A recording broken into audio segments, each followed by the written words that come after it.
Oh, there you go. I just had to turn it around. Wow.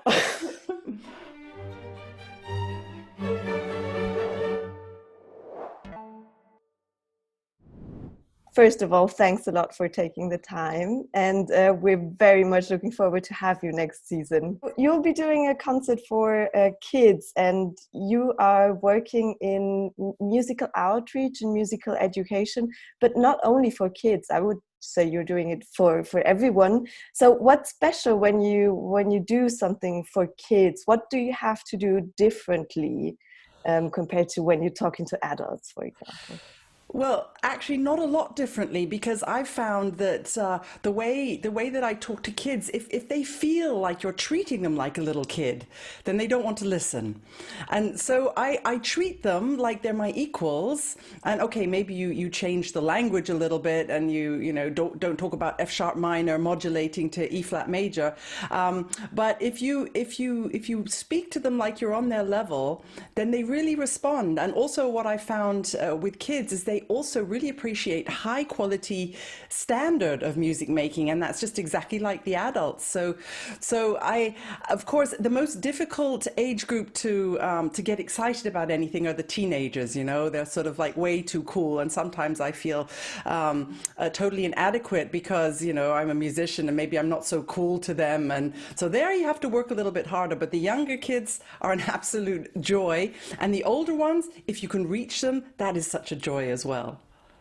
Do you have any secret on how to, like, with all your work, did you find out how to talk to teenagers to make them excited? It's the same as with the younger ones, and also I think with the grown-ups, if anyone that talks down to you, at least to me, I don't want to listen to. And if someone's talking to me on my level, and I understand what they're saying, and also someone's not talking to me in this sort of professor way, and I don't mean that negatively against professors because great and intelligent people, but in a very sort of pedagogical way. And I think because it's classical music, and because we've got a little bit of that reputation that we may be a bit stuffy, that's exactly what I'm trying with my whole passion and my whole enthusiasm for classical music. I'm basically trying to share what I love so much with the audience, whether they're grown-ups, teenagers, or younger children. And I don't really have any secret. I'm trying to be how I am, because the kids smell that miles away if you're trying to be someone you're not. So to reach the older ones, the teenagers, sometimes you do, sometimes you don't. Of course, you're battling against technology. They all want to take their phones out and be online when you're trying to talk to them. So maybe you can even build that in to what you're doing with them. It's basically looking at the generation you're talking to, and trying to reach them in a way that they understand. But enthusiasm and passion is the most important. As a horn player, I always have secret. If I do concerts about my horn, and I brought them with me today, can I show you my secret weapons? Yes, please. Okay. So this is the first secret weapon.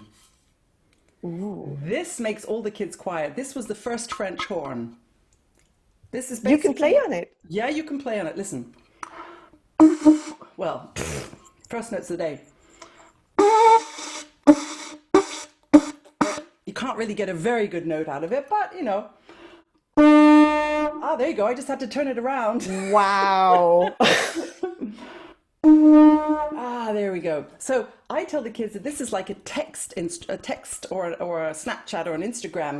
The people used to play this and say you can come home now or dinner is ready. So once you start getting visual things into the mix, the kids love it. And look, it's a cow horn,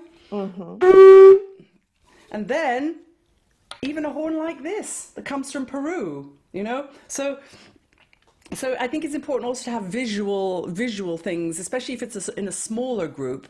So even if it's not about the French horn, I often take these with me to just sort of explain what I do, because you can see the horn and it's pretty and it's shiny, but it came from the shell and from the animal horn. So that's also a secret weapon. So that's a big secret of mine. So I hope you won't tell anyone. My lips are sealed. No one will know. No.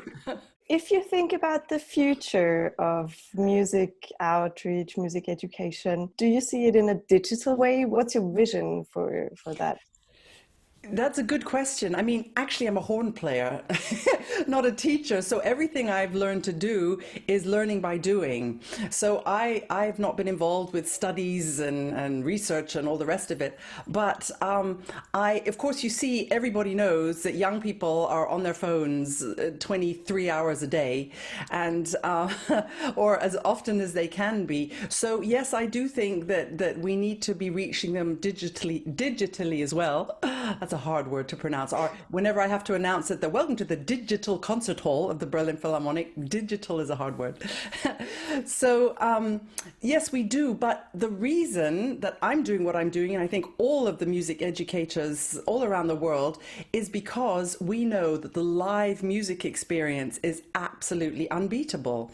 And this is what we're trying to get other people to realize. And the aim is to get them in the concert to experience this live. Because, I mean, it's amazing. But to get them away from their screens, we have to be pretty clever. So maybe we need to get them on their screens first and then persuade them to come to a concert. Or maybe we need to do a concert where they can join in with interaction on their phones.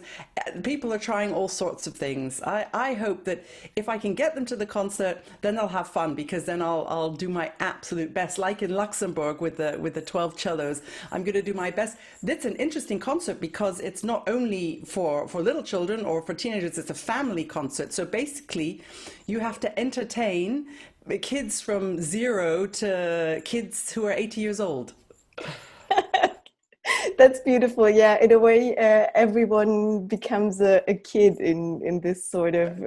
Of course, of course. You've been in this line of work for a long time, and I'm not talking about being a musician, that you've been almost your whole life, but also musical outreach and education.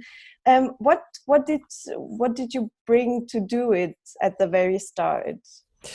Well, I studied in London at the Guildhall School of Music and Drama, and in England, it was very common that you would be sent out to schools to do outreach work, and that was always terrifying. You're a young student yourself, you have no confidence, you're standing in front of this classroom of kids who are just not interested in what you're saying.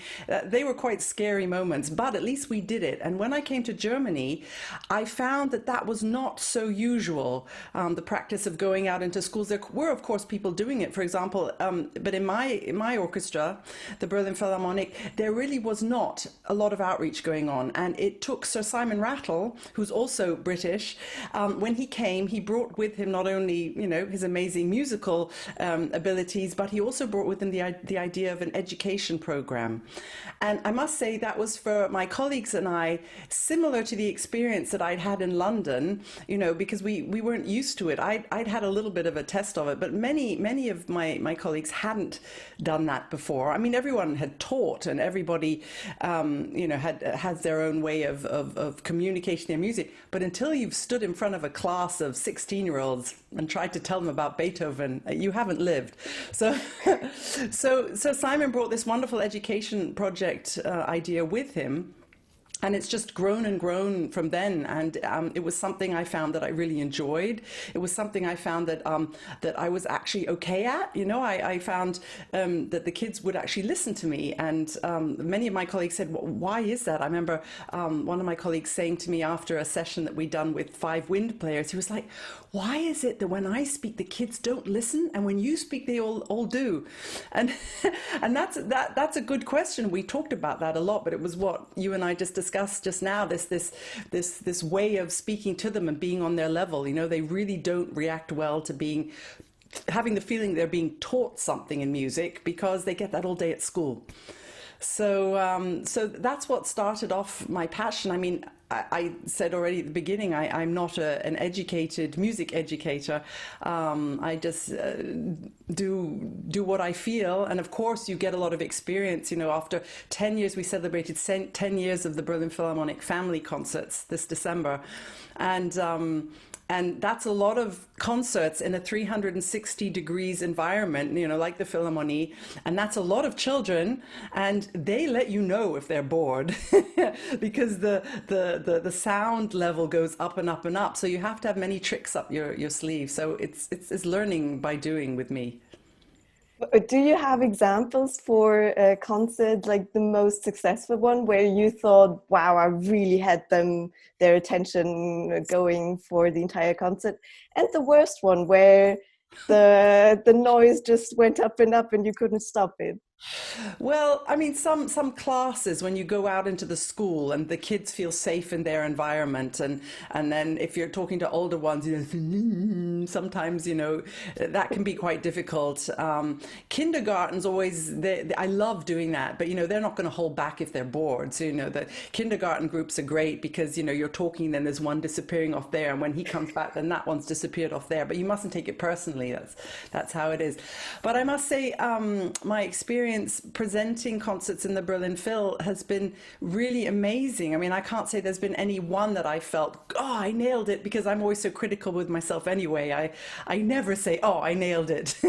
That's just my life as a horn player. We rarely nail it 100%. So I'm quite critical with that. But if I leave the stage happy, and I usually do after family concerts. I only hope that the audience is left happy. And a big test is hearing how quiet it is in the hall. You can get 2,000 people quiet in a family concert if they're interested in what you're doing. And I remember the lovely concert in Luxembourg with your orchestra, where we did Rhapsody in Blue, and at the end we did a towel dance where everyone was doing the boogie woogie, and I just looked out and saw all these people having fun. I saw a lot of embarrassed dads as well, because everyone in my concerts, they have to get up and do something at the end. So, you got the dads, but I made them smile too. And I remember thinking, this is so wonderful, because everyone will go out smiling. And whether they remember where Beethoven was born or whatever, they can Google all that. But I want them to leave my concerts with a feeling of, wow, music is great. I might go back to a concert. So from what I hear, can I assume you look forward to coming back?